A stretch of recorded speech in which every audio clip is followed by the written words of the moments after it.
Olá, ouvintes! Sejam bem-vindos a mais um Petcast História, o podcast do programa de educação tutorial de História da Universidade Federal Fluminense. Hoje estamos reunidos aqui com especialistas da área, claro, para tratar de um tema de extrema pertinência, visto que dia 1º de julho foi a greve dos entregadores de aplicativo. Nós hoje trabalharemos o tema de classe trabalhadora e crise econômica. Aqui, como seus apresentadores, eu, Guilherme Garnier e Giovanna Vermelinger. Oi, gente, muito prazer estar com vocês aqui hoje. Para trabalhar conosco e discutir esse assunto, teremos Marcelo Bataró. Boa tarde, Giovana. Boa tarde, Guilherme. Boa tarde, Sara. Eu sou Marcelo Badaró Matos, professor de História da Universidade Federal Fluminense, onde eu venho há muito tempo lecionando e pesquisando história do trabalho no Brasil. É um prazer estar aqui com vocês hoje. E como nossa outra convidada, teremos Sara Graneman. Olá, Guilherme, olá, Giovana, Lia, Marcelo, meu querido amigo. Meu nome é Sara Graneman, eu sou professora na Escola de Serviço Social da UFRJ. Antes disso, fui professora por 4 anos da Escola de Serviço Social da UF. Fiz novo concurso, vim para a UFRJ e estou aqui há um bocado de tempo, bem mais do que a idade de vocês. E faço pesquisa sobre políticas sociais, Estado e políticas sociais, e dentro deste universo, que é um pouquinho largo, especialmente de previdência pública e privada. Trabalho na graduação e na pós, na Escola de Serviço Social. Agradeço muito o convite, é um prazer estar aqui com vocês. Bom, gente, para entender melhor toda essa discussão que envolve a questão trabalhista, a gente primeiro precisa entender o perfil da classe trabalhadora brasileira, de quem é esse trabalhador. De acordo com alguns dados divulgados pelo IBGE de 2019, a força de trabalho brasileira gira em torno de 105 milhões de pessoas, das quais 92 milhões aproximadamente estão ocupadas. Desses trabalhadores empregados, 40% se encontram em situação de informalidade, ou seja, são trabalhadores assalariados sem carteira assinada ou trabalham por conta própria. Essa classe trabalhadora não é homogênea, e dentro dela existem muitas desigualdades e contradições de classe, de raça. Por exemplo, o desemprego dos brancos, enquanto gira em torno de 9,2%, o dos pretos bate 14%. E também desigualdades regionais entre as diversas regiões do Brasil e de faixa etária. E a distribuição dessa classe trabalhadora no espaço e nos setores da indústria também não é proporcional. Os trabalhadores estão muito mais concentrados no meio urbano e nos serviços no setor de serviços e de indústria. Então, a gente vê que o retrato do mercado de trabalho no Brasil hoje é marcado pela escassez na oferta de empregos formais com carteira assinada, e o retrato dessa classe trabalhadora é a informalidade. A gente pode dizer que o maior traço da classe trabalhadora brasileira é sua pobreza e o seu gradual aumento. Em 2014, pelo menos 6% da população está em estado de pobreza extrema, 24% em pobreza. Na desigualdade, o rendimento do mais rico subiu de 1 para 8%. E o do mais pobre caiu 3%. A gente pode observar que, a partir desses dados, a parte representativa da força de trabalho brasileira não é abraçada pela legislação que lhe garante direitos e proteção. Essa fatia informal de trabalhadores é extremamente fragilizada e lida diariamente com condições de trabalho precárias e vive a instabilidade constante. São exatamente esses trabalhadores, por estarem nessas condições apresentadas, que são os mais atingidos por períodos de crise e de reforma nas leis trabalhistas. Hoje, por exemplo, no cenário de recessão econômica e crise sanitária, os dois causados pela pandemia de Covid-19, a gente vê com muito mais ênfase o peso disso tudo cair sobre os trabalhadores informais. Muitos deles estão impossibilitados de trabalhar e, sem ter uma fonte de renda garantida, eles não sabem se terão o suficiente para seu sustento mensal. E por conta dessa estabilidade, justamente, que alguns precisam continuar ou diversificar a prestação de serviço que eles oferecem, se expondo no meio de uma pandemia. E a gente vê, como consequência disso, o aumento no número de mortes e de infectados entre a classe trabalhadora, principalmente entre a população preta e parda, que em 18 de maio de 2020 já somava mais de 54,8% das mortes, de acordo com o UOL. Os impactos dessa pandemia e das crises econômicas em geral possuem, portanto, cor e classe muito bem definidas. Agora, encaminhando, eu gostaria de fazer um breve apanhado, porque recentemente o que a gente tem visto é principalmente órgãos do governo e governantes, justificando a crise econômica como um efeito majoritário da pandemia. Só que especialistas já diziam que mesmo que não houvesse pandemia, a economia mundial esse ano já estava prevista para ter uma recessão, não necessariamente uma crise. O que a gente pode dizer é que a crise, ela, na verdade, serviu mais como um agravante de um processo econômico que já estava no caminho. A gente pode dizer que a discussão dessas leis trabalhistas já estava posta há alguns tempos. Eu acho que o mais interessante da gente resgatar é que a reforma da Previdência já tinha sido colocada como uma pauta desde o governo PT. Só que essa flexibilização de leis trabalhistas e o ataque, como posso dizer, mais violento à Previdência, ela se intensificou com o governo Temer e só se acelerou com o atual governo Bolsonaro. Nesse último tempo, a gente tem falado muito de um termo chamado uberização. Ele alude à flexibilização das regulamentações de contrato entre empregado e empregador e uma transição para uma previdência de fundo privado, que todo mundo diz funcionar muito como foi feito no Chile. Eu acho que é interessante a gente pensar que nesse processo de neoliberalismo, em que a gente está falando de uberização, relembra muito um processo que já aconteceu no final do século XIX e ficou conhecido como proletarização. Então, aqui eu quero pôr a pergunta que relação a gente pode traçar entre crise, perda de direitos e desmonte da Previdência? Então, Guilherme, Giovana, primeiro, parabenizá-los pela boa contextualização, né, que abriu essa conversa. E eu queria, antes de mais nada, atualizar um pouco os dados que vocês trouxeram, né, no sentido de ressaltar a dramaticidade da tragédia social que a gente está vivendo no Brasil, com essa crise que é, de um lado, uma crise sanitária, né, da saúde coletiva, agravada por uma crise política, ou pelas decisões políticas conscientes de não combater a pandemia da forma que ela devia ser combatida, especialmente do governo federal, mas também de governos estaduais, prefeituras, né, que precipitaram a retirada das medidas de quarentena, a chamada abertura econômica, né? E, claro, isso acompanhado de uma crise econômica que, como o Guilherme disse, já se apresentava no horizonte no primeiro trimestre desse ano, quando a pandemia nos atingiu apenas em 15 dias, né, do final de março. Aí, já havia uma queda do Produto Interno Bruto de 1,5% em curso no país, a fuga de capitais estrangeiros, né, a saída de capitais investidos aqui era muito alta, e as taxas de desemprego já começavam a crescer. Mas essa crise econômica foi muito potencializada pela pandemia, né?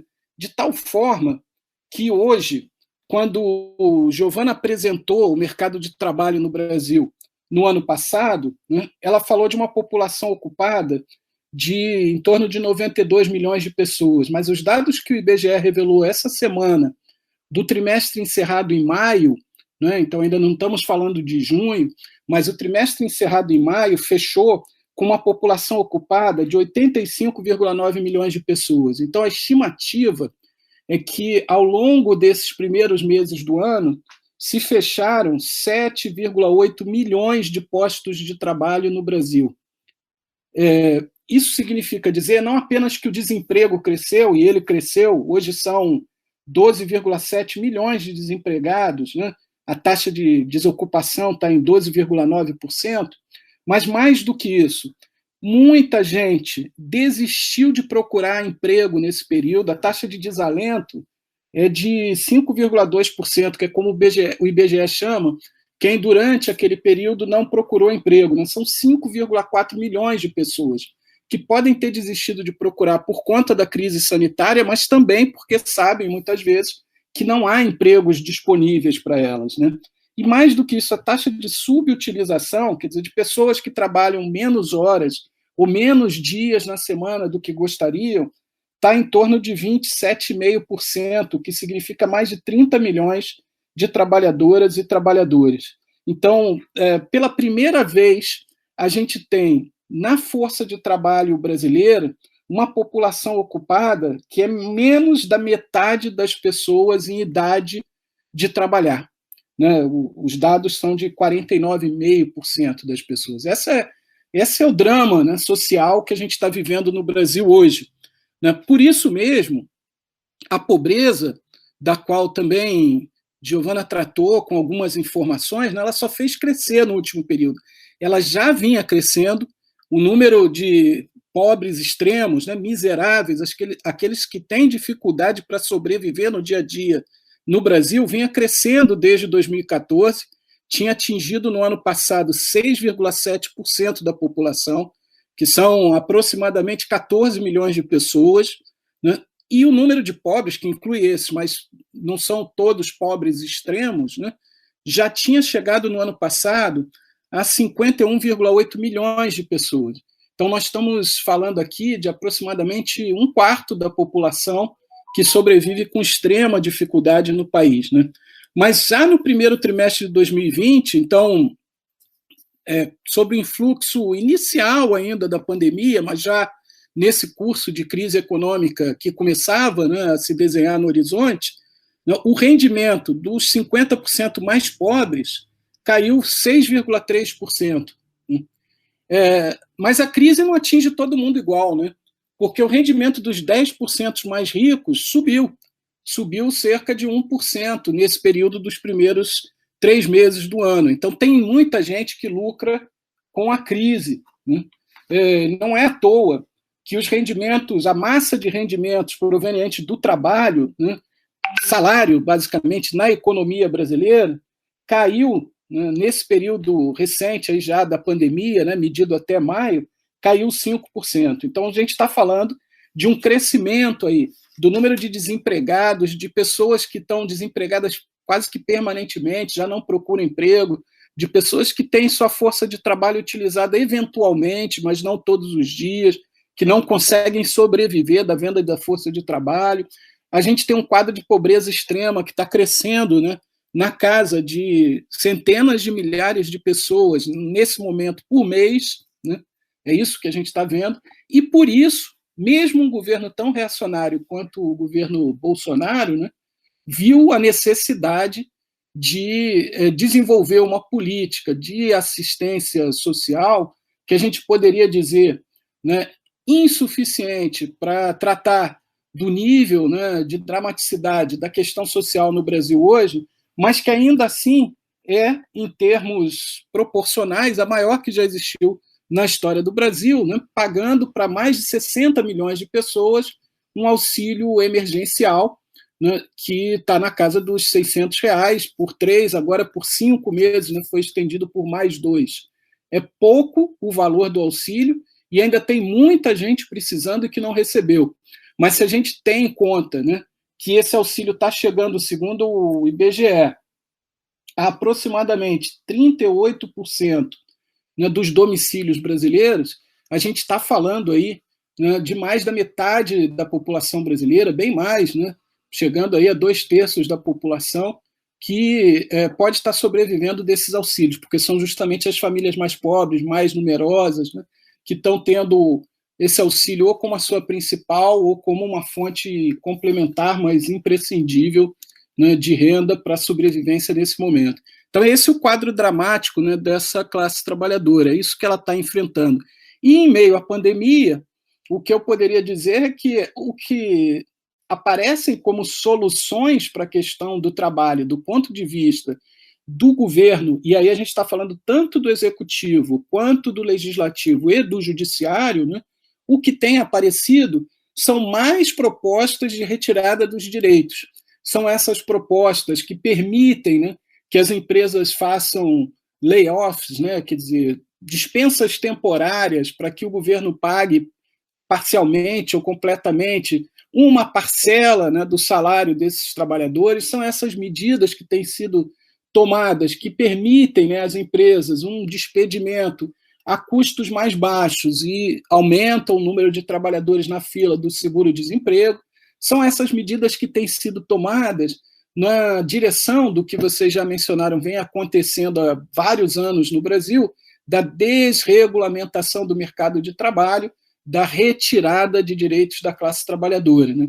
Acho que a professora Sara Graneman pode explicar isso melhor do que eu, até fazendo referência às contrarreformas, né, especialmente no caso da Previdência Social, que vem se desenhando no Brasil, já a gente pode dizer nas últimas décadas, né, mas que atingiram um ápice aí no período recente.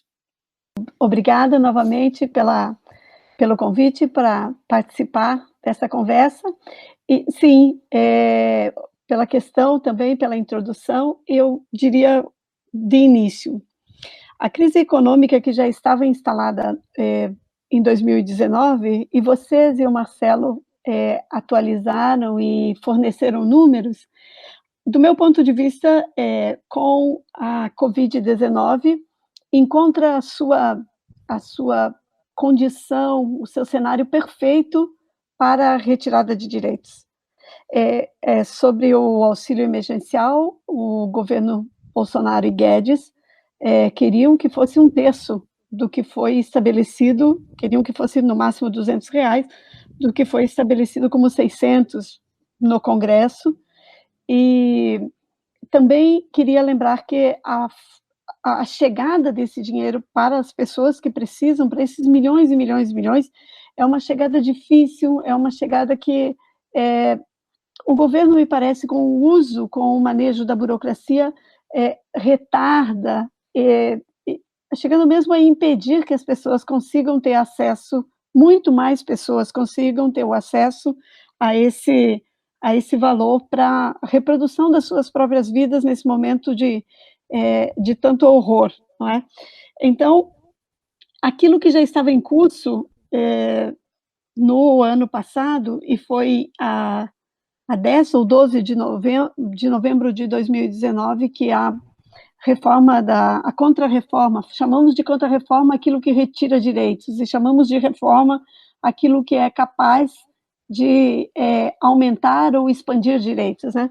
Então, a contra-reforma da Previdência de 2019, ela está numa lógica, como vocês disseram, de destruição da política previdenciária, que se constituiu como seu momento máximo em 1988, com a nova Constituição brasileira, a partir do fim da ditadura, e ela só foi possível pelas enormes lutas e pela ascensão do movimento dos trabalhadores, dos movimentos rurais e urbanos, os movimentos organizados dos partidos que voltam à cena política, os partidos de esquerda que voltam à cena política.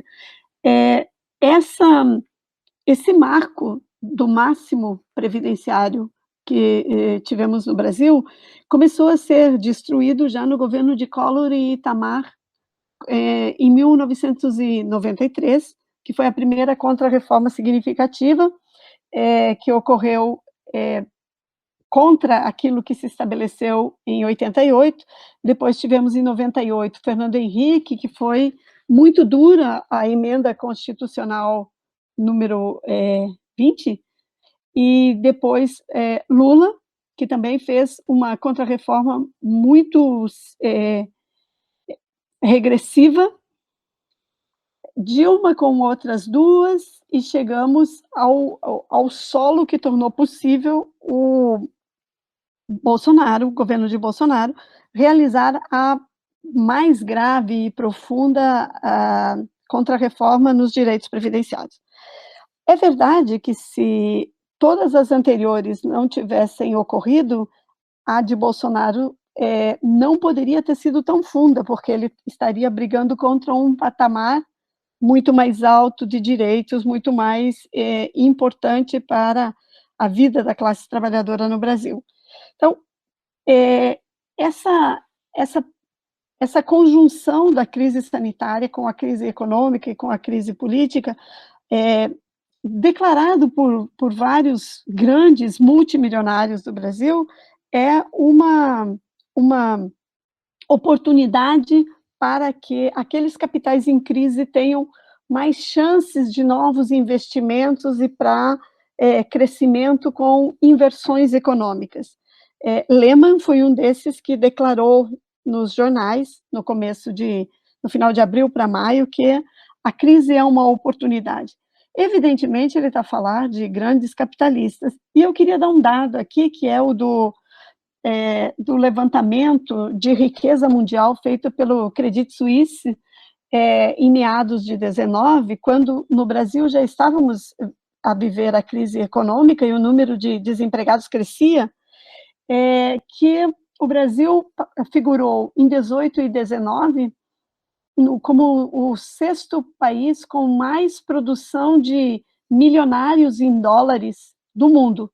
Só perde para os Estados Unidos, Japão, Alemanha, China e Holanda. Salvo erro, falei os países que estão aí à frente do Brasil.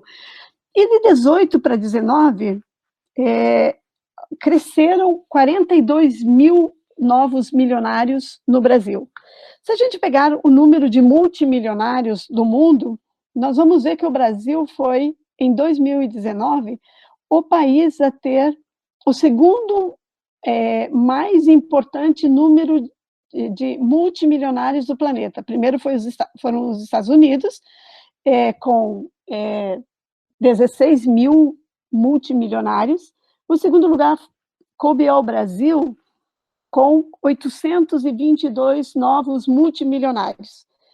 O que são os multimilionários? Os multimilionários são aqueles ricos, os grandes ricos, que têm, no mínimo, 50 milhões de dólares. E no Brasil, esses dados estão assim, lá no relatório de riqueza do banco, né, do Credit Suisse, que faz esse levantamento há 10 anos, monitora todos os anos a maior parte dos países do mundo, porque esses são os seus potenciais clientes. Então, no Brasil, em 2019, o número de milionários e de multimilionários estava, em dólares sempre, né, estava assim distribuído. De 1 a 5 milhões de dólares, não tínhamos, né, eles têm, são 221.281 milionários. De 5 a 10 milhões de dólares, são 21.365 mil milionários. Entre 10 e 50 milhões de dólares, são 14.165 milionários. De 50 a 100 milhões de dólares, são 1.368. Entre 100 e 500 milhões de dólares, são 907 milionários. A partir de 50 milhões já são considerados pelo banco multimilionários. E por nós também, né? E acima de 500 milhões de dólares eram, em 2019, 156 milionários, multimilionários. Como isso é medido em dólar e com a desvalorização do real frente ao dólar, nós vamos ver se o impacto foi muito grande no relatório que vai ser divulgado por agora, pela metade do ano, mas como para os multimilionários a crise é uma possibilidade de investimentos e de inversões de negócio, uma possibilidade de crescimento, pode ser que isso permaneça. Por que eu falo desses dados? Porque eu acho importante para dizer da desigualdade, inclusive, que é real, que deve ser combatida e que é inaceitável sob todos os pontos de vista, dos nossos, pelo menos, entre a própria classe trabalhadora, né? Informalidade, zero direito social, desemprego, sofrimento, morte, privação, de todas as formas. Mas me parece que o melhor modo de avaliar essa desigualdade não seja potencializando as diferenças que existem no interior da própria classe trabalhadora, senão que admiti-las e querer que aqueles e aquelas que estão no ponto mínimo, no ponto pior dessa escala, consigam ter pelo menos os direitos daqueles que estão no nível médio, como nós, professores universitários. Agora, o grande debate sobre desigualdade no Brasil tem de ser, e é por isso que eu trago esses dados, tem de ser entre a classe trabalhadora e o que aquela porção minúscula e de milionários e multimilionários, somando tudo isso, no final, em novembro de 2019, eram 259 mil pessoas. Então, num país de 215 milhões de habitantes, dizer que existem multimilionários e milionários no número de 259 mil pessoas para saber quem são e o endereço, não é? Assim, no sentido de que é uma porção tão concentrada que é contra esses, me parece, que a gente deve dirigir o nosso questionamento. Sobre a contrarreforma da Previdência feita a 2019. Essa contrarreforma da Previdência, ela não atingiu, e se fosse só a Previdência já seria grave, e deveríamos tê-la combatido, como fizemos, mas ela atingiu também o sistema de assistência, toda a Seguridade Social, as políticas de assistência social, as políticas do SUS, da saúde. A última contrarreforma da Previdência, ela tinha mudanças na legislação, nos direitos e no financiamento das políticas de seguridade, que são formada por um tripé, que é a política social de previdência, a política social de assistência social e a política social de saúde, o SUS, o Sistema Único de Saúde. Essa emenda constitucional 113, ela alterou questões fundamentais das outras duas políticas também. Então, ela deixou menos habilitada a proteção estatal para a proteção dos mais miseráveis no campo da assistência social. Por quê? Porque tornou mais difícil, por exemplo, para os idosos que nunca conseguiram comprovar renda, embora tenham trabalhado e continuem a trabalhar a vida inteira, que eles e elas têm direito a um salário mínimo. Então, esta contrarreforma feita por Bolsonaro, ela também deixou mais frágil o mecanismo de proteção assistencial. E, portanto, como os idosos e as idosas mais empobrecidos também são mais vulneráveis para serem atingidos pela Covid, a contrarreforma da Previdência, ao mexer em todo o sistema de seguridade social, também deve ser responsabilizado por menos condições, menos e piores condições de alimentação, de moradia, de saúde e de acesso a medicamentos e postos de saúde desses idosos. Mas a contrarreforma que resultou na emenda constitucional 103 de 2019, a que a gente chama de contrarreforma da Previdência, ela também fragilizou a produção de remédios por instituições públicas do Brasil, como a Fiocruz, como a pesquisa nas universidades. Por quê?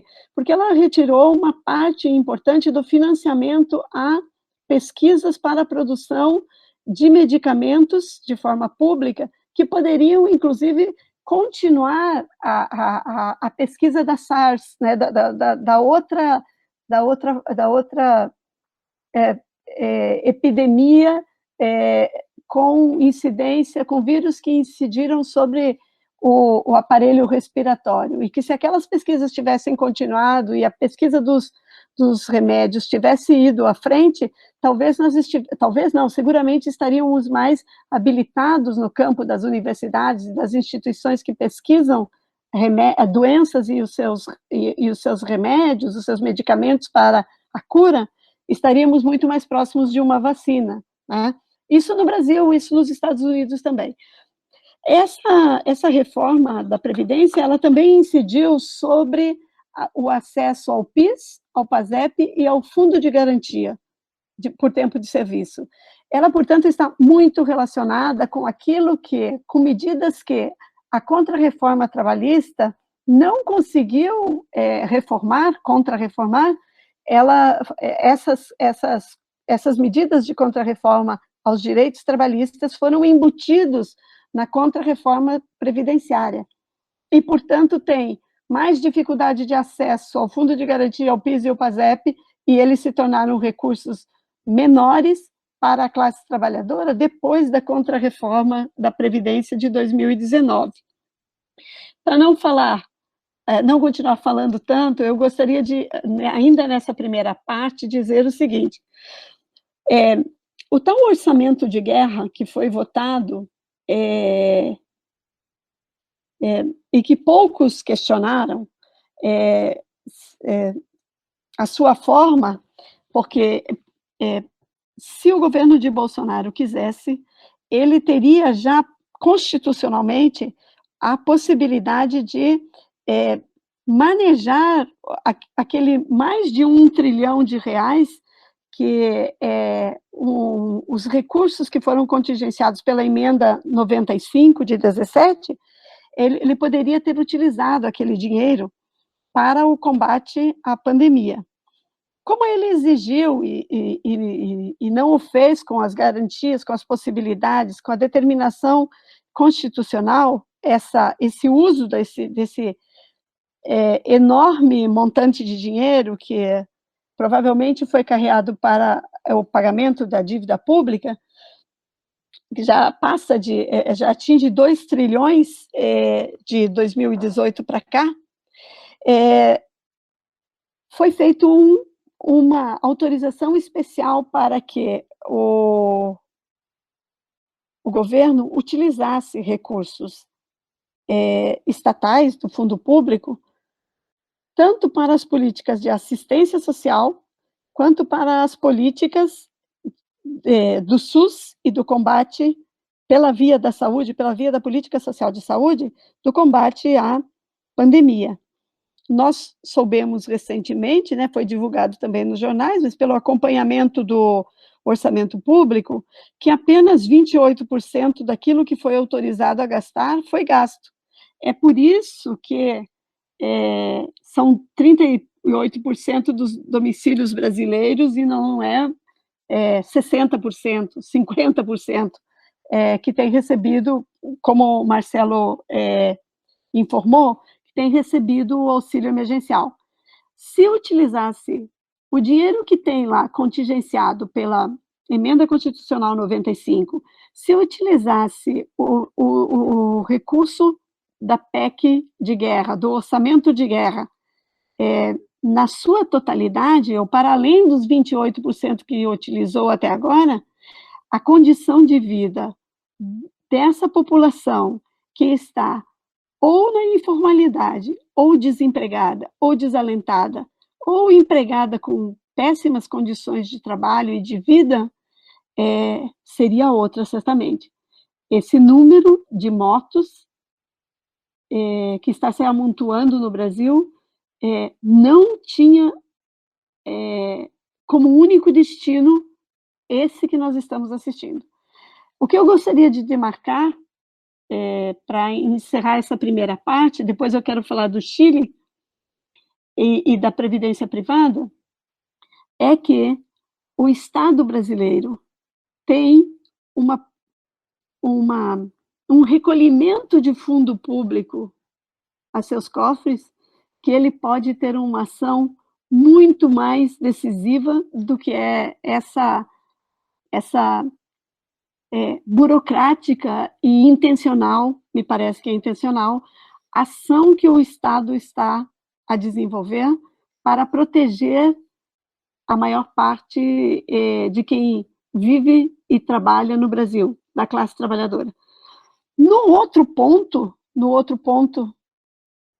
se falarmos da burguesia, as facilidades e o acesso ao fundo público, que é esse montante de riqueza que o Estado recolhe todos os anos, tem sido muito facilitada. Os próprios ministros, naquela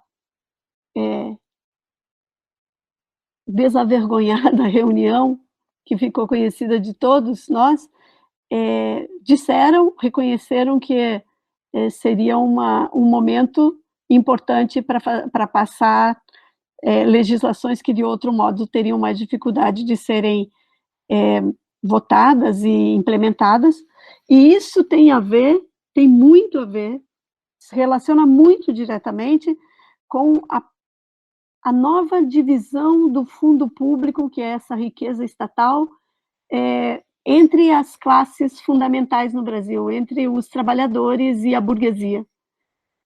Uma redivisão do fundo público que significa dizer reduzir direitos, reformar direitos, retirar direitos, impor mais dificuldades para que se acesse aos direitos,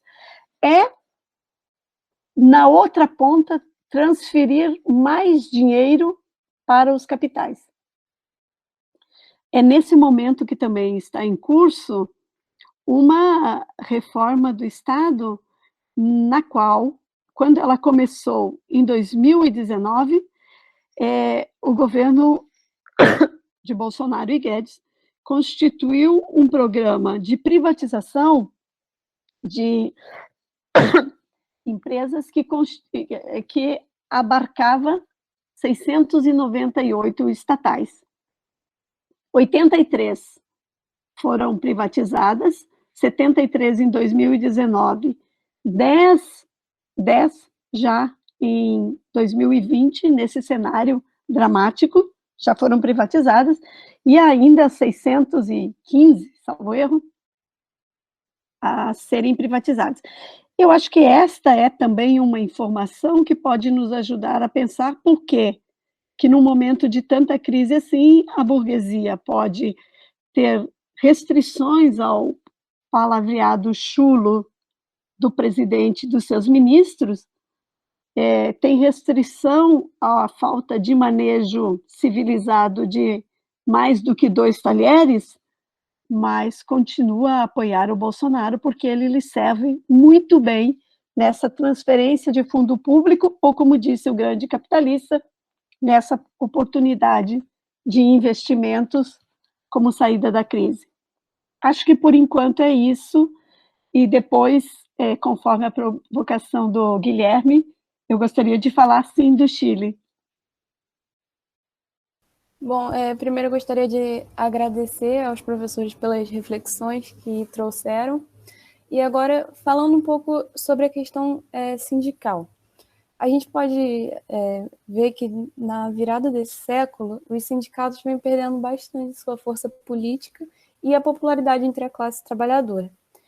O sindicato ele é, desde o século XIX, uma das principais ferramentas de luta e de organização dessa classe trabalhadora para defender os seus direitos. Só que nesses anos, as leis trabalhistas têm sido vista por muitos como uma coisa natural, concreta, ou mesmo como um privilégio do setor. Só que isso vem acontecendo devido a um apagamento da memória de que esses direitos foram conquistados através de lutas que ultrapassaram um século, e que nessas lutas o sindicato teve um papel central. Diante disso, a gente gostaria de perguntar o porquê desse enfraquecimento do sindicalismo e que relação que a gente pode traçar com a reforma da Previdência e a flexibilização das leis trabalhistas, como, por exemplo, a questão da terceirização.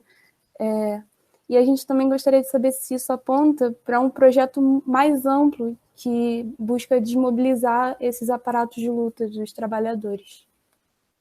Então, Giovana, sua pergunta é ampla e muito rica, né? Vamos ver se a gente consegue explorar pelo menos alguns aspectos dela, né? Na primeira questão que vocês levantaram, apareceu um elemento que eu não pude tratar na primeira resposta, mas que praticamente tomei como um dado, né? De que a gente estava falando da classe trabalhadora, ou como ela também é chamada às vezes, e foi chamada, né, com ênfase pelo Marx no século XIX, quando falou de classe trabalhadora também, né, que é o proletariado. Né?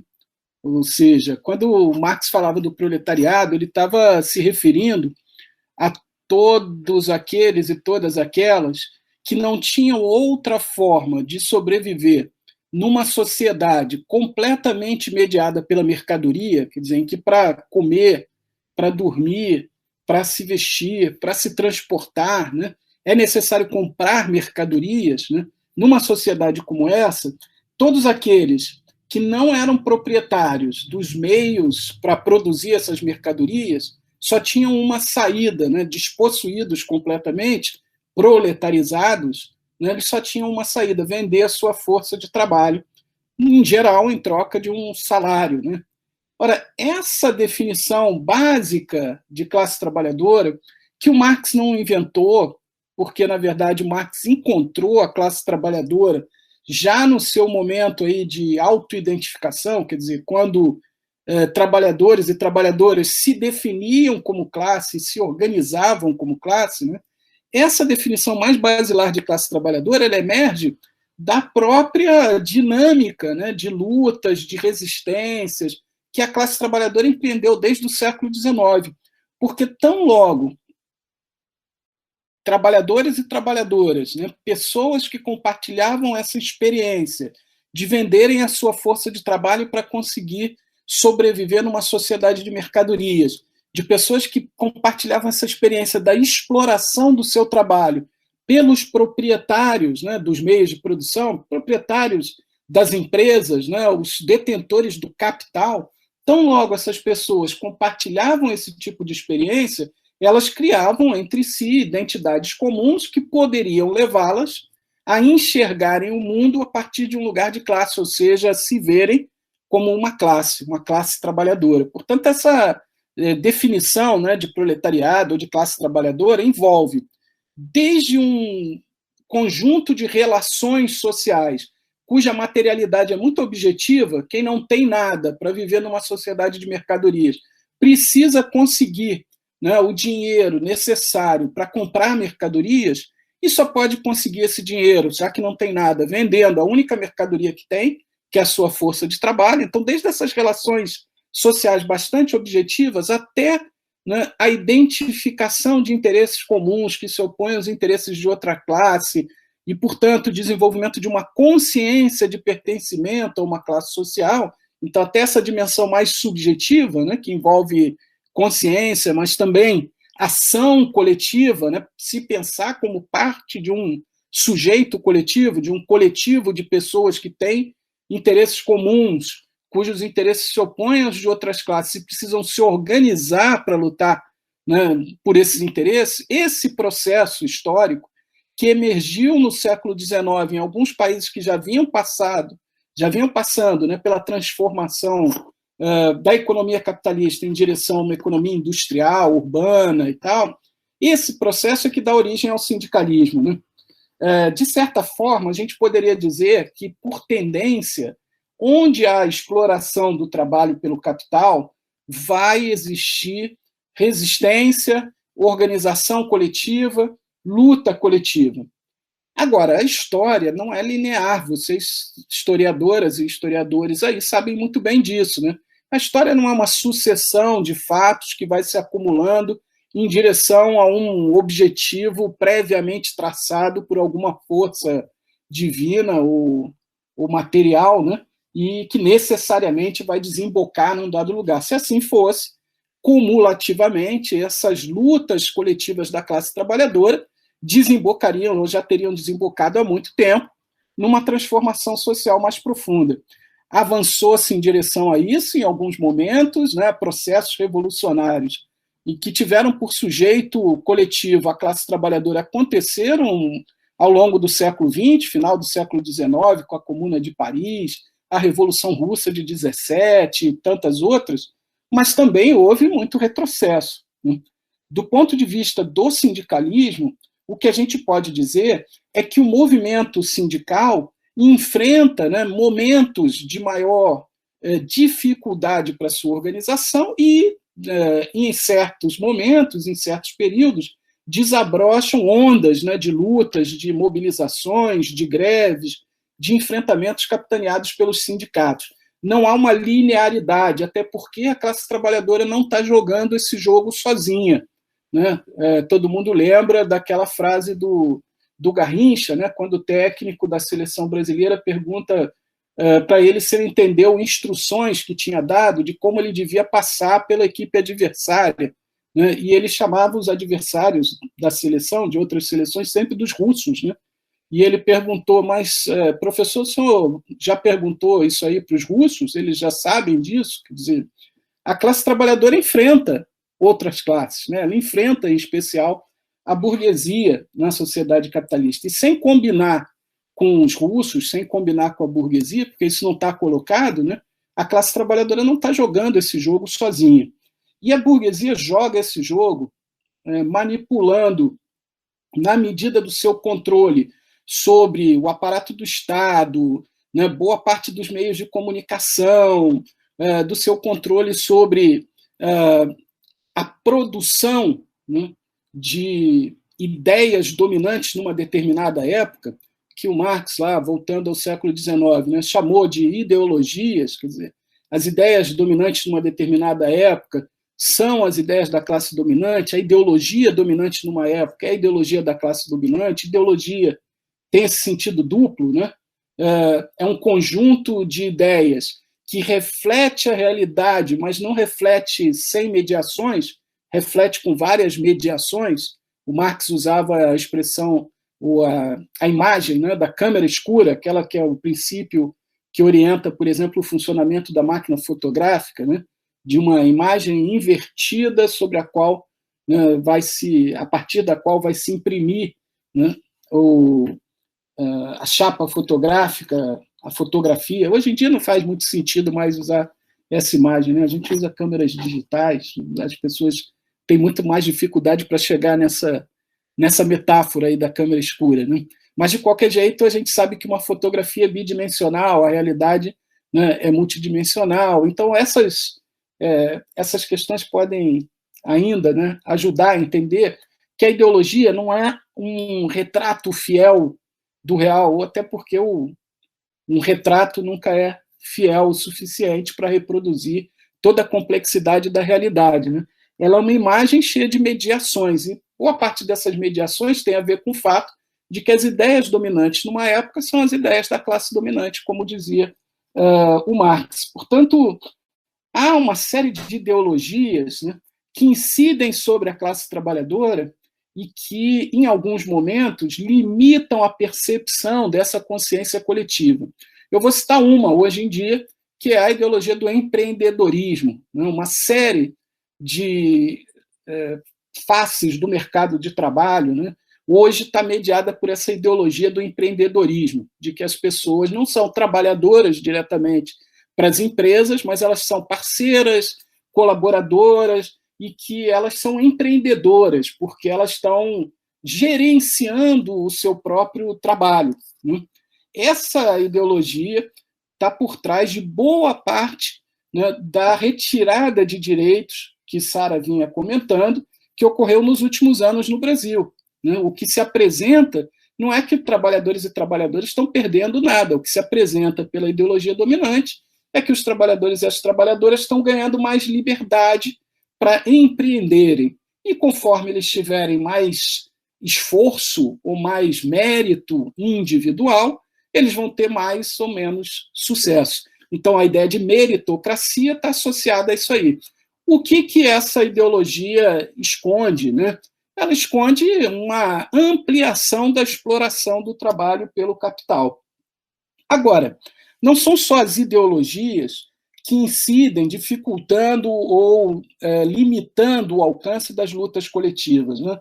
Há também repressão, há também coerção sobre a classe trabalhadora, não à toa, né? No momento em que a gente está vivendo essas taxas tão elevadas de exploração sobre a força de trabalho, e eu vou dar um exemplo disso aí, mas essas taxas tão elevadas de exploração sobre a força de trabalho, né, essa retirada brutal de direitos, não à toa a gente está vendo no Brasil, desde pelo menos 2016, com o golpe que retirou da presidência da República Dilma Rousseff, um aprofundamento, né, e isso não começou ali, já vinha atravessando, na verdade, a gente pode dizer que a redemocratização no Brasil, né, não instaurou um modelo clássico de democracia liberal representativa, muitos elementos, né, do que Florestan Fernandes chamava das características autocráticas da dominação, ou da forma de configuração do Estado, da dominação de classes. No Brasil, muitos elementos autocráticos da ditadura permaneceram na democracia, alguns deles foram aprofundados mesmo ao longo do tempo, por exemplo, foi aprofundada a utilização das polícias militares como instrumento de controle e mesmo de repressão, chegando ao extermínio, né, das populações periféricas, né, das favelas, das comunidades periféricas, em sua maioria populações negras, né, nas grandes cidades brasileiras. Por exemplo, se aprofundou a utilização do exército em operações que foram regulamentadas na época do governo Fernando Henrique e muito utilizadas nos governos do Partido dos Trabalhadores, operações de garantia da lei e da ordem, né, em que o exército é utilizado em operações de segurança pública urbana.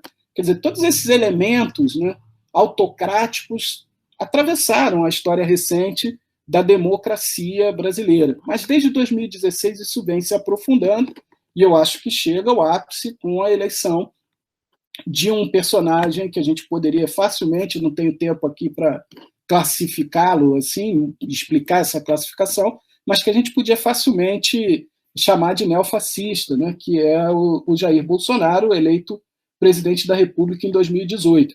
Alguém que o tempo todo fala que vai resolver o problema social no Brasil através da bala, né, através da violência, tanto do Estado quanto da violência privada, né, tá, por isso tanta ênfase, né, na liberação do porte de armas. Sara mencionou essa reunião ministerial fatídica aí de abril, onde a gente viu essa ênfase ali colocada.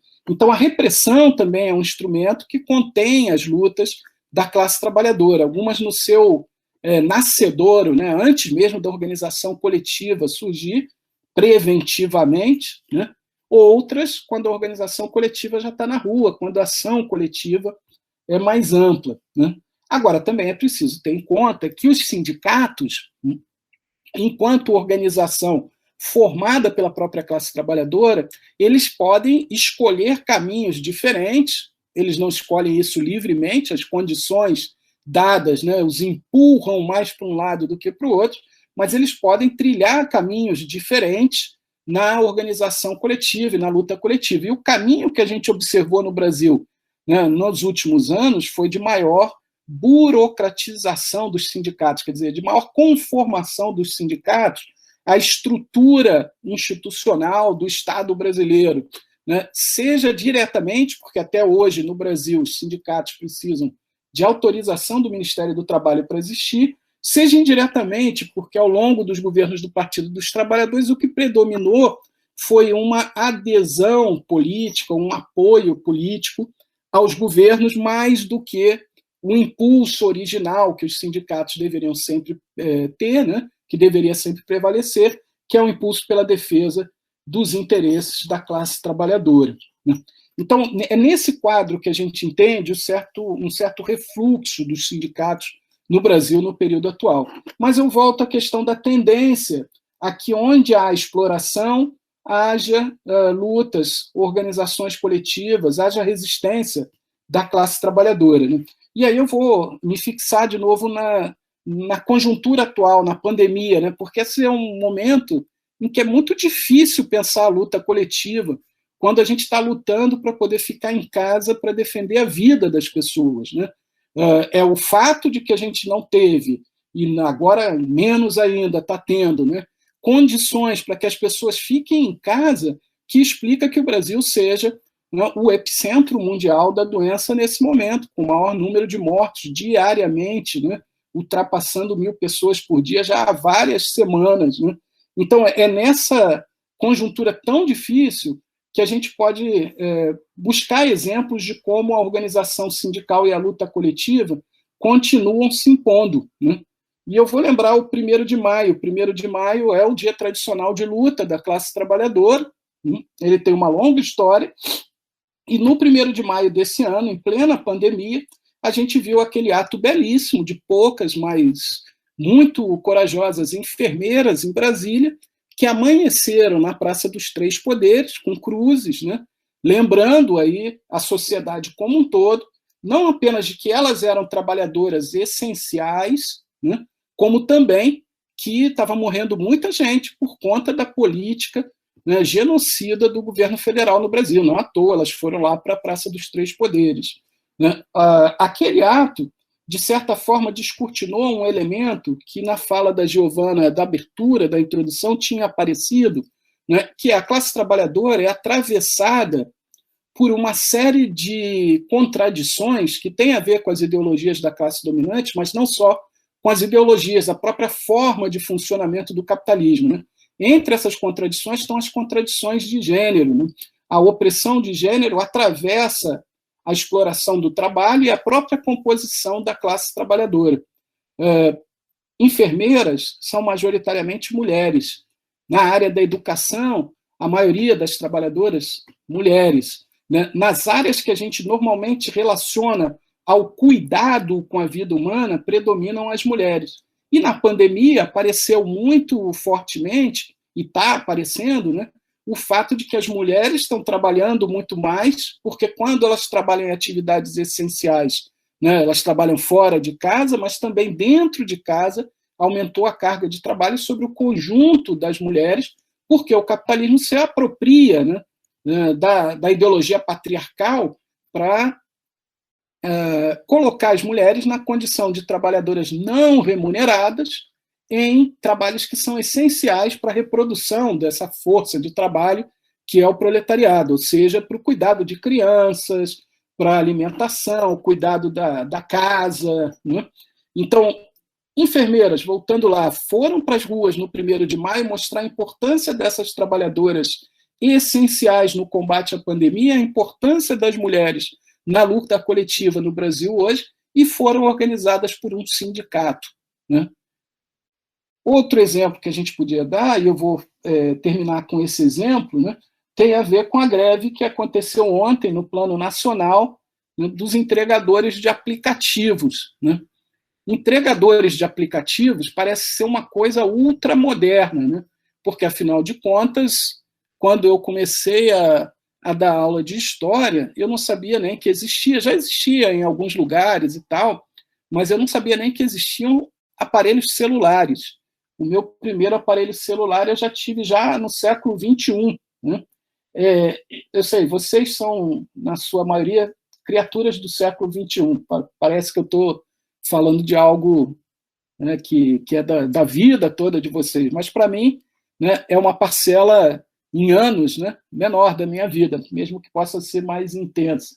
Mas um aparelho de celular que permite, através de programas, né, de softwares, aplicativos, né, regular tanto a minha compra quanto consumidor, quanto o meu trabalho como trabalhador, né, é algo muito recente. Por isso, essa tecnologia, às vezes, faz com que a gente pense, né, que esse é um trabalho do futuro, um trabalho muito tecnológico e tal, mas que são os entregadores, se não trabalhadores por conta própria, que é uma das categorias de trabalhador informal, né, na classificação do IBGE, que são super explorados através de empresas que se disfarçam, né, de intermediários entre o entregador e o consumidor, ou entre, né, a empresa que vende alguma coisa, o entregador e o consumidor, né? Quando, na verdade, elas são contratantes de uma força de trabalho sem direitos,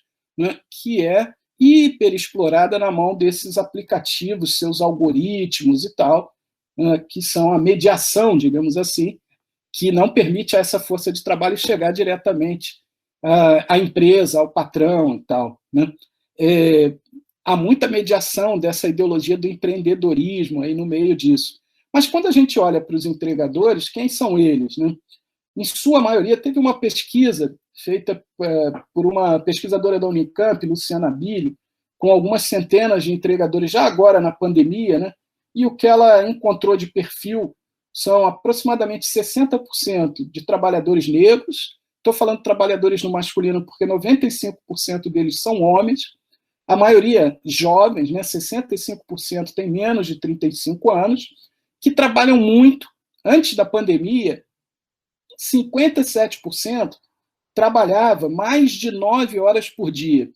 Com a pandemia, eles passaram a trabalhar mais. 62% trabalha mais de 9 horas por dia. E mais da metade deles, 52%, trabalham os 7 dias da semana. Para ganhar, a maioria deles, 73%, ganha hoje, né, menos do que 2 salários mínimos. Mais de 1/3 deles ganham menos de 1 salário mínimo. Do que a gente está falando aí, então? De uma classe trabalhadora que trabalha mais de 9 horas por dia, 7 dias por semana, para ganhar muito pouco. Nada mais parecido com a classe trabalhadora do século XIX, quando o Marx definiu, né, a sua categoria de análise proletariado, classe trabalhadora, para se referir, né, a essa parcela majoritária, né, da população urbana, inicialmente, mas o capitalismo se expande para o campo também, da sua época, né? Ora, esses entregadores que fizeram a greve ontem, eles se organizaram para isso, né? Em alguns lugares, São Paulo, por exemplo, havia sindicatos, como os sindicatos de motoboys, né, os sindimotos, e como muitos motoboys passaram a trabalhar como entregadores por aplicativo, eles já tinham essa referência no Sindimotos, né? Sindicatos como esse organizaram essa greve. Mas a gente falou de uberização do trabalho, o termo vem de uma empresa que é quase que uma referência nessa área de subordinar a exploração do trabalho a uma mediação de um aplicativo, né, que é a Uber. Bom, só no Brasil hoje há pelo menos 18 sindicatos de motoristas de aplicativos, né? Há organizações de entregadores, de motoristas de aplicativo, né, no mundo todo. Então, o que a gente está vendo é que cresce, né, a organização coletiva e a luta coletiva, o recurso à greve, né, essa das formas mais tradicionais de luta da classe trabalhadora, interromper o trabalho, no caso dos trabalhadores do setor privado, forçando um prejuízo que obrigue, né, as empresas a negociarem com eles. Então, essa forma de organização e luta coletiva está chegando mesmo aos setores mais precarizados da classe, né? Os entregadores, numa última estimativa aí de abril de 2019, eram cerca de 5,5 milhões de pessoas trabalhando, né, como entregadores, a imensa maioria deles para os aplicativos no Brasil. Hoje, com certeza, é muito mais, né? A iFood anunciou que só no mês de março desse ano teve 175 mil pedidos de cadastro, né, para trabalhar como entregador de aplicativo. E, claro, eles não aceitam todos, mas cada vez tem mais gente recorrendo, né, a essa alternativa de vida diante da extrema, né, dificuldade de sobreviver nas condições atuais do Brasil. Então, eu diria que a luta sindical ela ressurge mesmo nas condições mais adversas, né? Agora, cabe à classe trabalhadora, e em cada momento, né, a correlação de forças sociais, e não apenas a vontade dos trabalhadores e das trabalhadoras determina isso, mas cabe à classe trabalhadora construir um sindicalismo que seja capaz de representar tanto os trabalhadores formais quanto os informais, de representar tanto aqueles que estão protegidos pela legislação trabalhista, cada vez menos protegidos, porque ela está cada vez sofrendo mais contra-reformas, né? Como também aqueles que não estão, para que eles possam vir a ser protegidos, né? E um sindicalismo que se mostre, né, autônomo em relação aos interesses do capital, do Estado, né, para poder levar às últimas consequências essa representação dos interesses de classe. Esse é um desafio, estamos longe de poder dizer que hoje a classe trabalhadora brasileira tem esse sindicalismo, né, nas suas mãos, mas ele não está fora do horizonte, né, ele reaparece mesmo nas condições mais adversas. Então, eu gostaria de rapidamente fazer duas afirmações aqui, na direção do que falou o Marcelo, até porque Marcelo é quem eu leio para o debate dessas questões, então não tem sentido ficar falando com a sua bibliografia, se a própria bibliografia fala por si, né? Então, sobre os sindicatos, né? Os sindicatos passam por dificuldades que são dificuldades mais objetivas, assim, do próprio crescimento ou refluxo dessa forma de organização dos trabalhadores e trabalhadoras, e acho que é importante pensar nessa direção do que o Marcelo já nos disse, vendo que não é a forma nem da organização sindical, nem a do contrato de trabalho, ou a ausência dele, que mostra o que é o trabalhador e o que é o patronato, não é?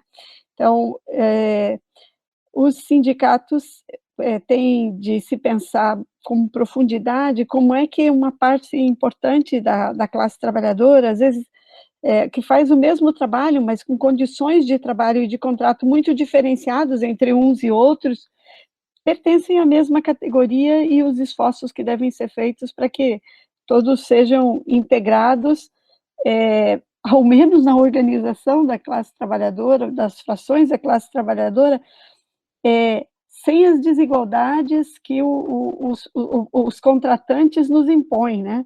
Por exemplo, a diferença entre um professor, uma professora que fez concurso com relação ao próprio trabalho, aos ganhos e às condições, e um professor ou uma professora que é uma trabalhadora, um trabalhador mais precarizado numa universidade, chamado de substituto, com contrato por tempo limitado, com salários menores, com condições de trabalho, às vezes, ou quase sempre, muito piores e tal. E nessa relação nós não devemos, então, penso, deixar de fazer um esforço como pesquisadores, como militantes também.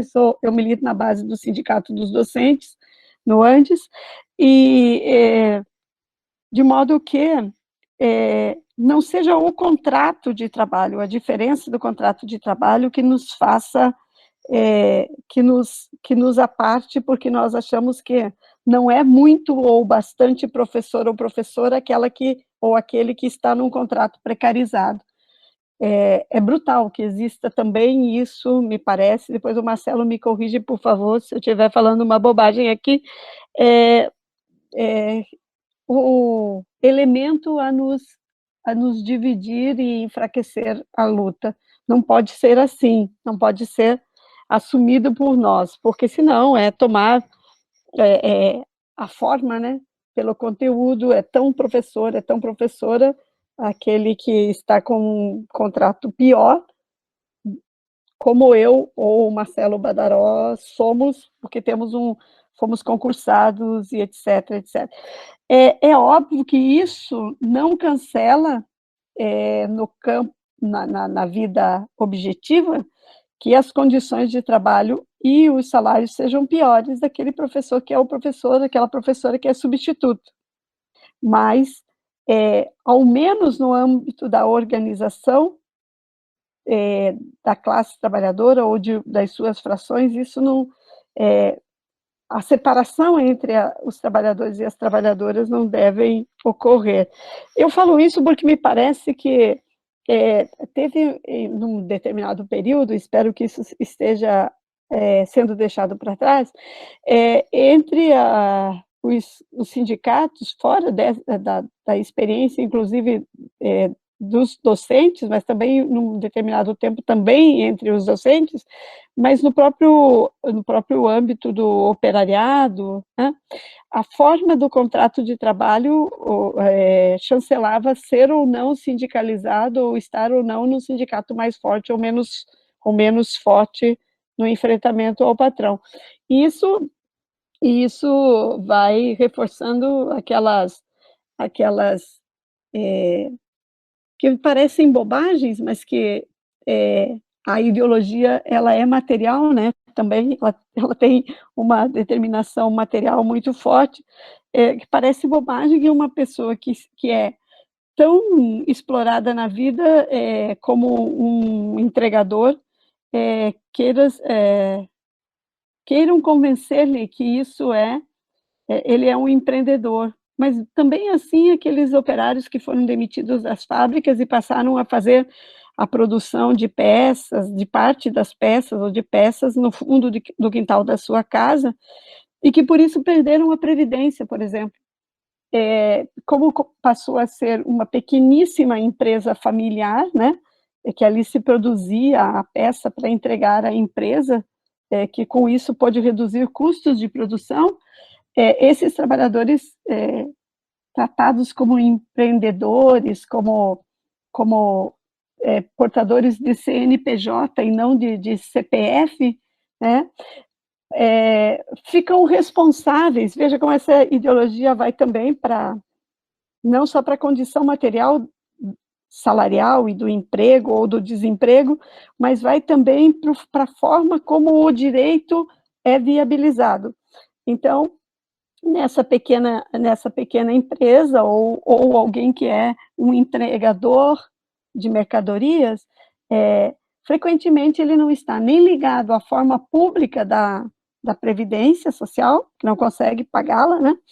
E também está submetido a uma ideologia que, tanto quanto ele empreende, sendo o dono do seu tempo, do seu trabalho, e nós já vimos largamente, o Marcelo fez uma explicação belíssima sobre essa alienação, essa ilusão que a luta e as condições materiais de vida podem, como propiciaram o seu desvelamento, elas passam a ter força também, por exemplo, na Constituição da Previdência Privada, e aí é o gancho que eu queria fazer, para falar do Chile, e o que está em curso no Brasil de forma importante.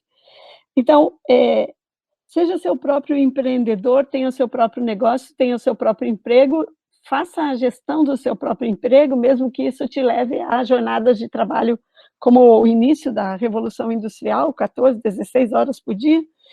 Tenha também, você não precisa também mais de um compromisso coletivo de trabalhadoras e trabalhadores na construção de uma política social de proteção como a previdenciária.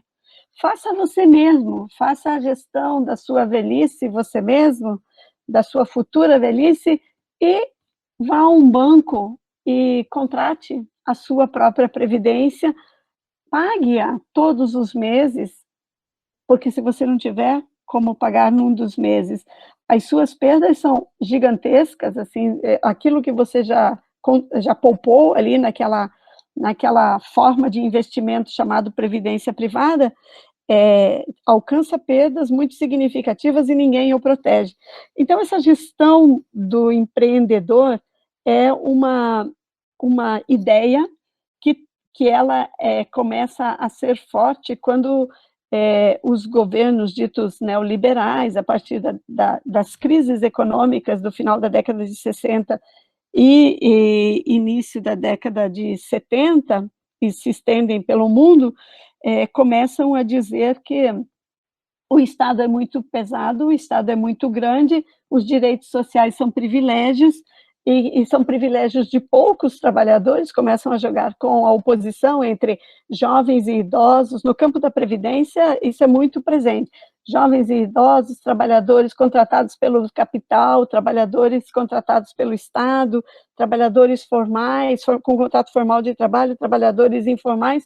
Então, começam a dizer, frente a uns e outros, que alguns trabalhadores têm privilégios e que, portanto, para acabar com os privilégios, passa por acabar com as políticas sociais, que elas também são fontes de produção da desigualdade. Veja, o Estado do capital se apropria desse discurso e convence massas importantes da própria classe trabalhadora contra si, né? Porque também é destruir a possibilidade sua de ter um emprego de outra natureza e de ter acesso às políticas sociais.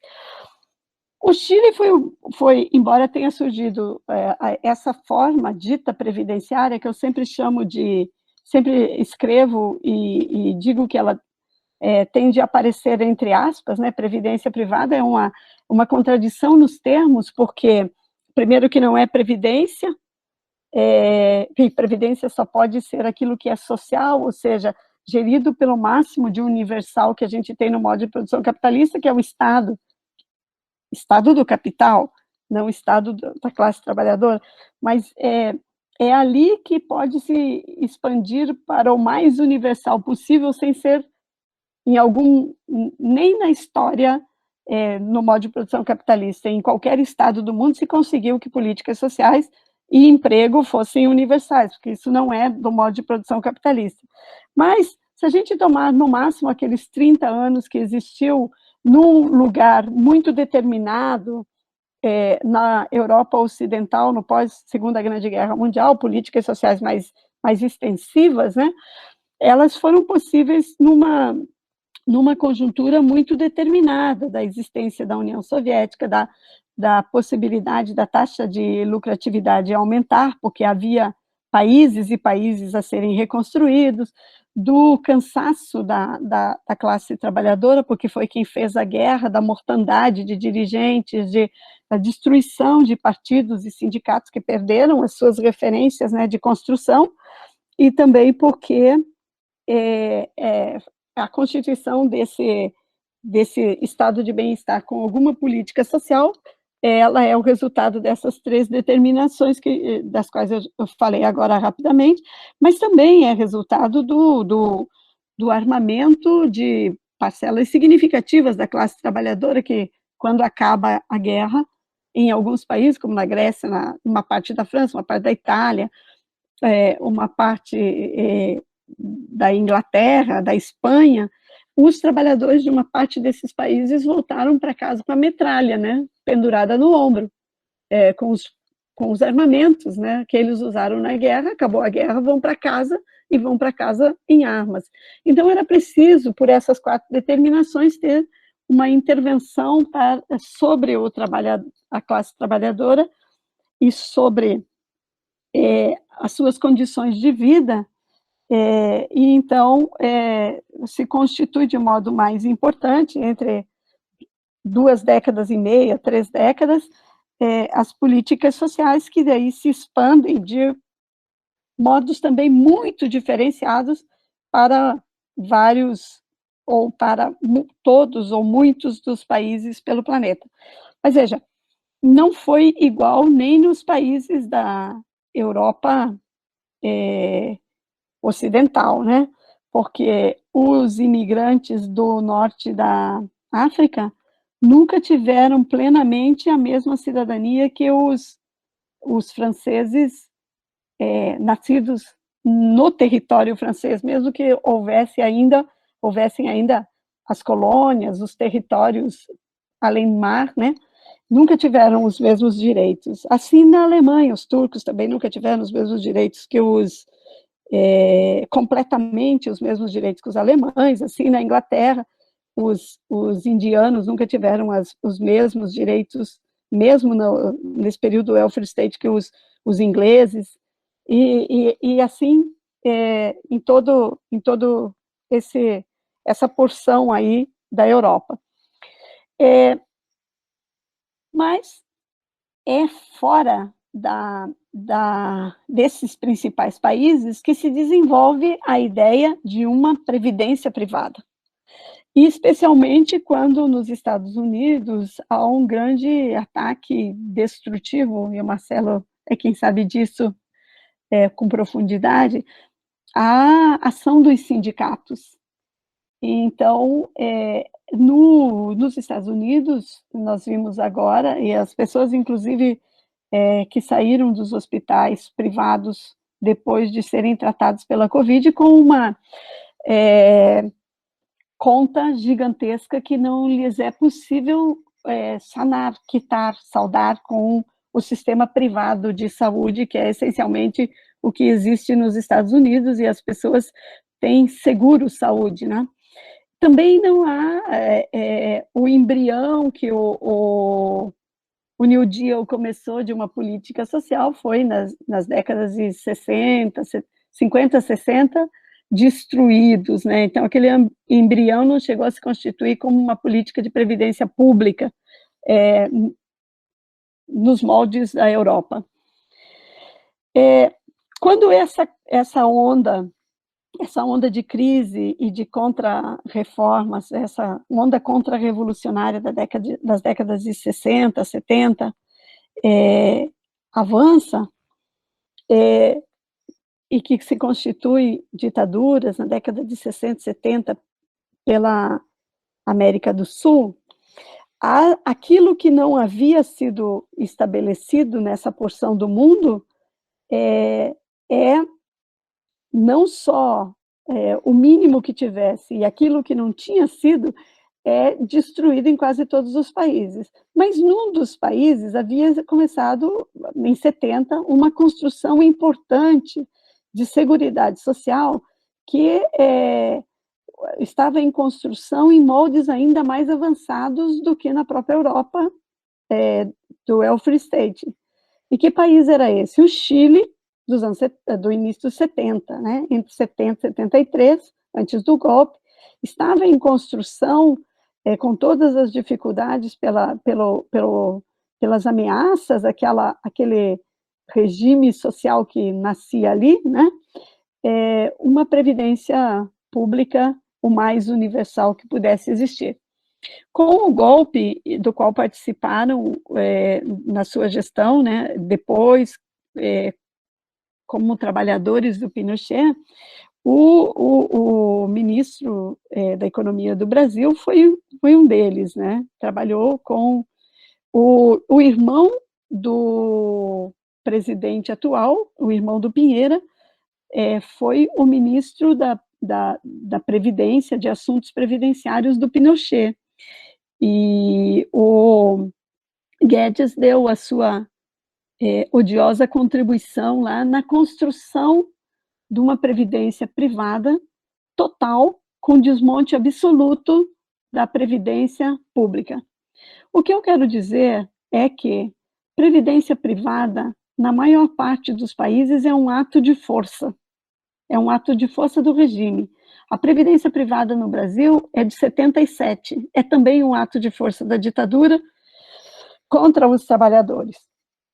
O momento mais emblemático dessa construção de previdência privada, embora já existisse como um ato de força também de derrota das grandes greves nos Estados Unidos, é a que ocorreu no Chile. E como que acontece?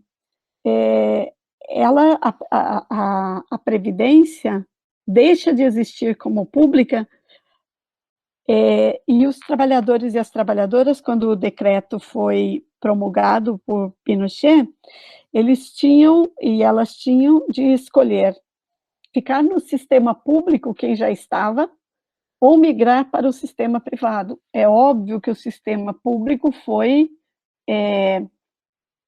diminuído ao máximo até o ponto de as pessoas não poderem com ele se sustentar. E então, por longos anos, por 30 anos, houve um incentivo que não é só um incentivo ideológico, o Marcelo também falou isso, é um incentivo das armas, digamos assim, que não é exatamente incentivo, mas é repressão. Elas passaram a cotizar uma porção do seu salário, salários que foram perdendo muito a qualidade e a possibilidade de sustentar as pessoas, porque também foi desmontado o sistema produtivo chileno, né? Foram desmontados os cordões industriais. O Chile é um país que vive de importação, né? Foi redefinido pela ditadura o seu lugar na divisão internacional do trabalho. Então, os salários foram cada vez mais diminuídos e cada vez foi mais difícil cotizar para os fundos de pensão, que lá são chamados de fundo de pensão, mas são de seguradoras e grandes bancos. Então, hoje, 3 grandes seguradoras e grandes bancos controlam cerca de 82% do que as pessoas cotizam para as suas aposentadorias. Eu estive lá em 2 universidadades em julho do ano passado, fui a um congresso, depois dei aula em 2 universidades, em Santiago e em Valparaíso, e os trabalhadores e as trabalhadoras que foram assistir às palestras, porque eles têm um movimento importante que chama Nomasa AFP, são as associações, os fundos, né, de jubilações, que eles chamam de AFP, que é essa previdência privada lá, e tem um movimento importante para acabar com essa previdência privada. Depois de 37 anos, eles estão chegando ao momento mais importante desse questionamento, e as lutas agora de outubro para cá reforçaram bastante, porque os jovens diziam: estamos aqui pelos nossos pais e pelos nossos avós, que não estão conseguindo sobreviver, né? Era uma das bandeiras de todo aquele movimento que ainda segue existindo. Então, esses trabalhadores que fazem essa luta contra a previdência privada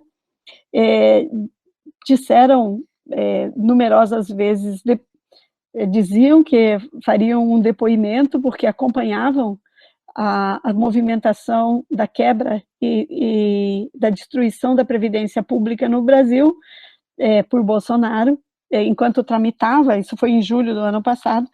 Eles e elas se inscreviam, mas o que me marcou mais profundamente, ademais de ver pelas ruas do Chile pessoas de 80, 85, 90 anos varrendo calçada na frente dos restaurantes, pedindo dinheiro nos semáforos. Quem faz isso no Chile são os idosos.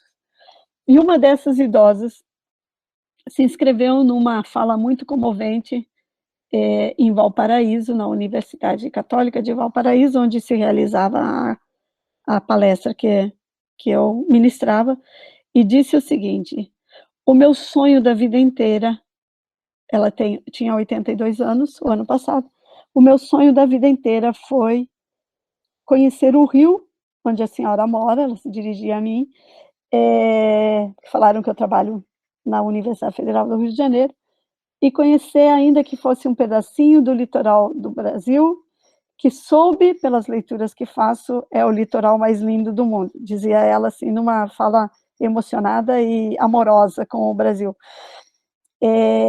Estou com 82 anos, os $180 que eu recebo de aposentadoria dessa AFP é exatamente o que eu tenho para pagar 2 caixas de remédio, em decorrência da idade, em decorrência das minhas doenças.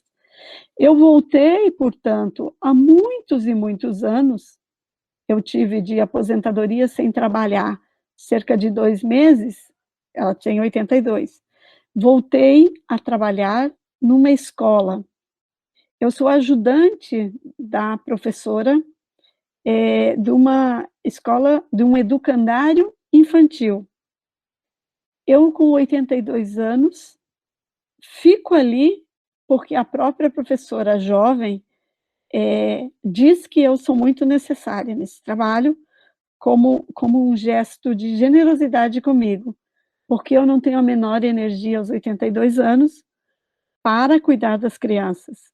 Então, ela se desdobra para que eu não perca os outros 190 dólares que eu ganho, e é com isso que eu como e pago o meu aluguel. Então, ela disse, eu, salvo se houver alguma outra mudança profunda, jamais pela minha aposentadoria e pelo meu salário poderei realizar o meu sonho de conhecer o Brasil, porque uma previdência privada não torna possível ninguém a viver com dignidade.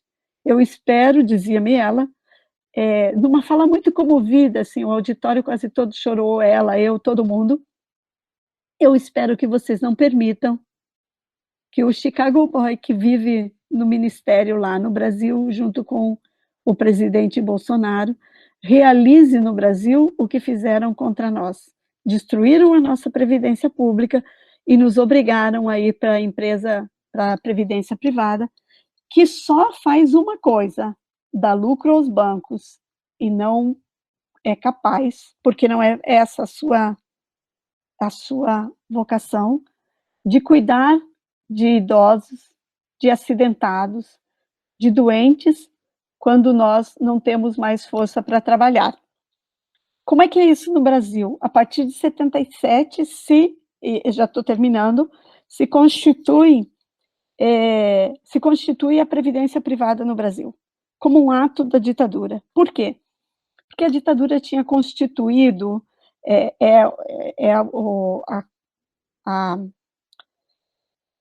o estabelecimento da fase monopolista no Brasil, né? A ditadura possibilita isso, a fase dos capitais monopolistas, e uma das formas capital que precisa ser desenvolvida nesse período, nessa idade do capitalismo, é o sistema bancário financeiro. Então, depois de terem feito todas as reformas bancário-financeiras, constituídos os bancos, Bolsa de Valores, né, reconstituída, reformada, Comissão de Valores Mobiliários, Banco Central, né, que é obra da ditadura, o Banco Central brasileiro, antes ele era um departamento do Banco do Brasil, conversam grandes capitalistas e a ditadura e seus representantes de Arena, né, da Arena, que era o partido da ordem, então, e resolvem constituir, de onde virá o dinheiro para azeitar esse sistema monetário financeiro. Para que ele flua, é preciso que nós tenhamos, que o dinheiro venha de algum lugar, certamente não seria dos capitalistas.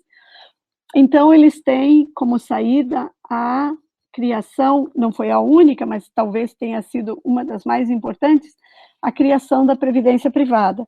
Mas os trabalhadores operavam com caixas previdenciárias, que era uma forma de previdência coletiva, mas pública, tornada pública um pouco antes da ditadura.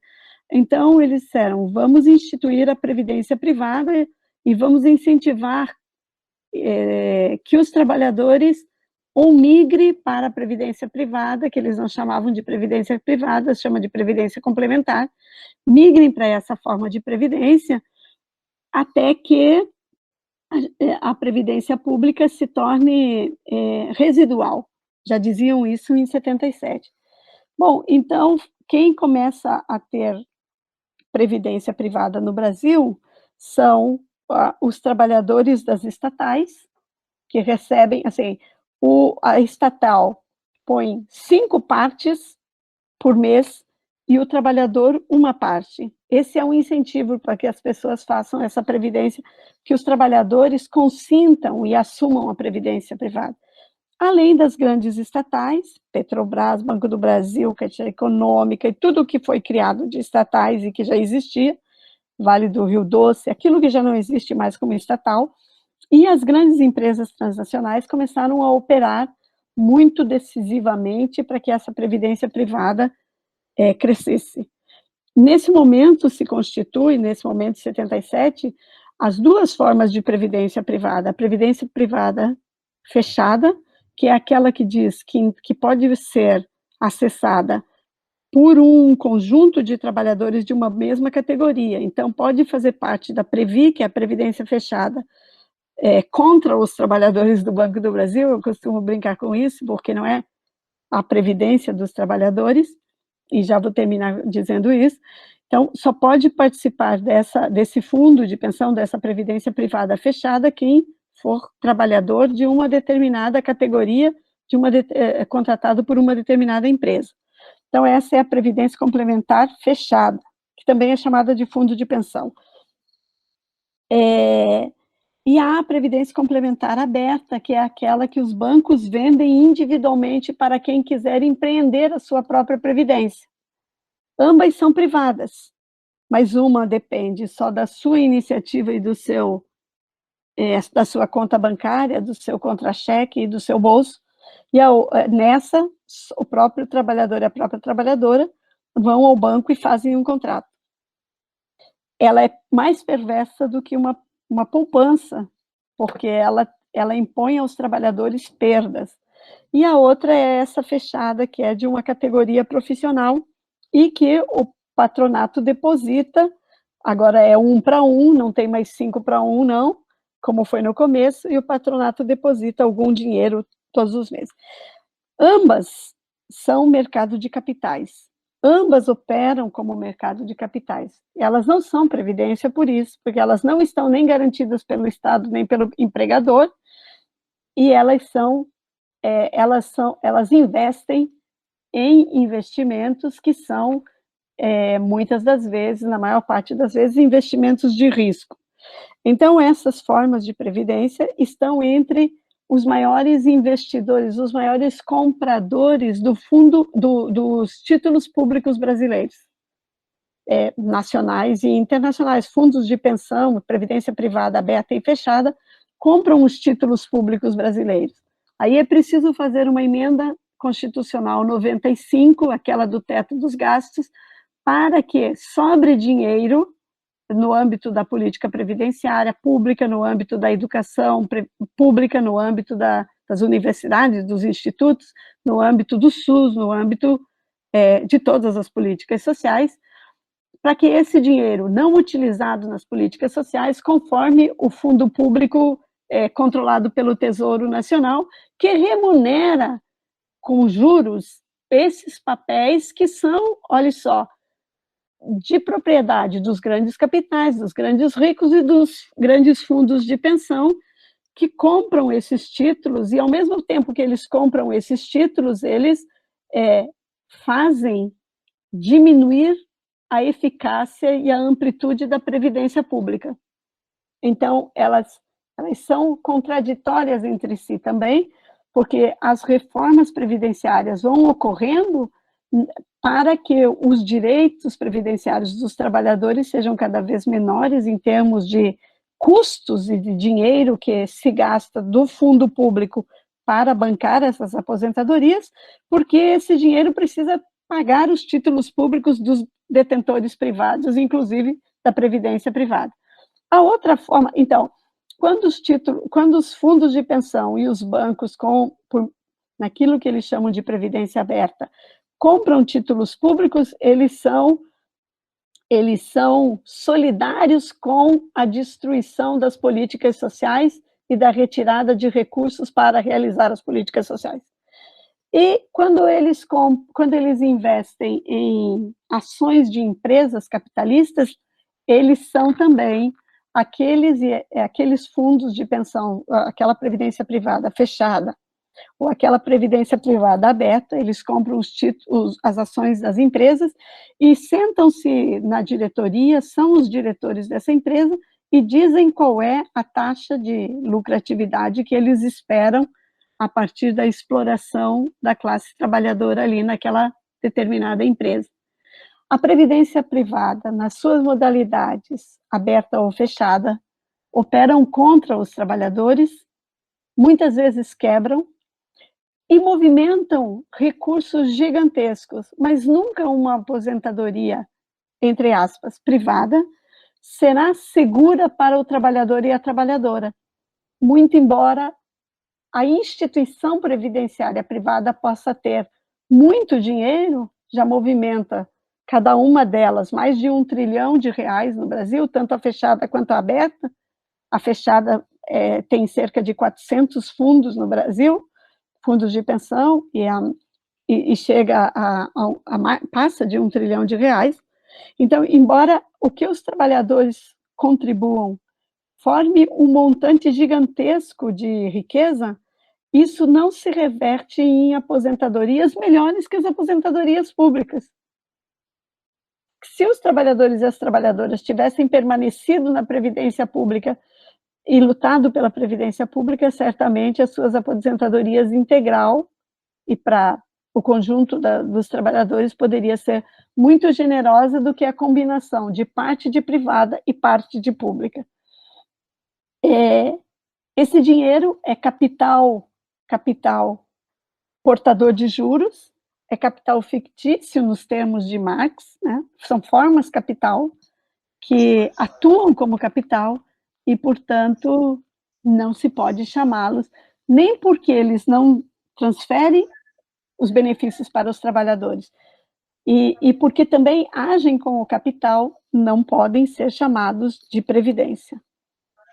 Não pelo menos como a história da classe trabalhadora constituiu, a partir lá da Comuna de Paris, formas coletivas e solidárias de proteção aos mais frágeis no interior da classe trabalhadora. Bom, agora a gente gostaria de agradecer imensamente a participação dos nossos dois convidados, professores. A gente sabe que é importante e é primordial a gente se aprofundar nos assuntos sabendo a fonte da informação que a gente está consumindo.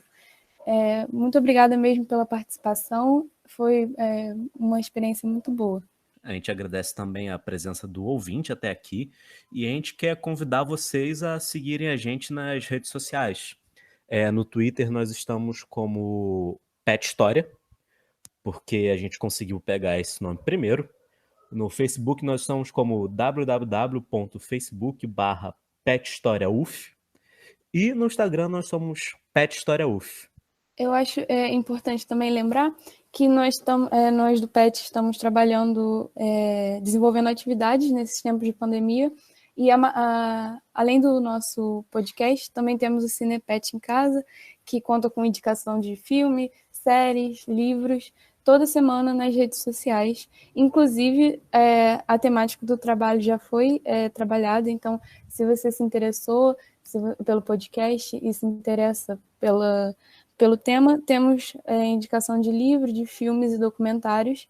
É só procurar nas redes sociais e também acompanhar que cada semana nós trazemos temáticas diferentes. E para os créditos desse programa, devemos à produção a Linha Castanho, que garantiu que tudo corresse bem durante a gravação. O roteiro foi um esforço coletivo de Giovanna Vermelinger e Guilherme Garnier, e a edição foi de Guilherme Garnier. Muito obrigado, se cuidem.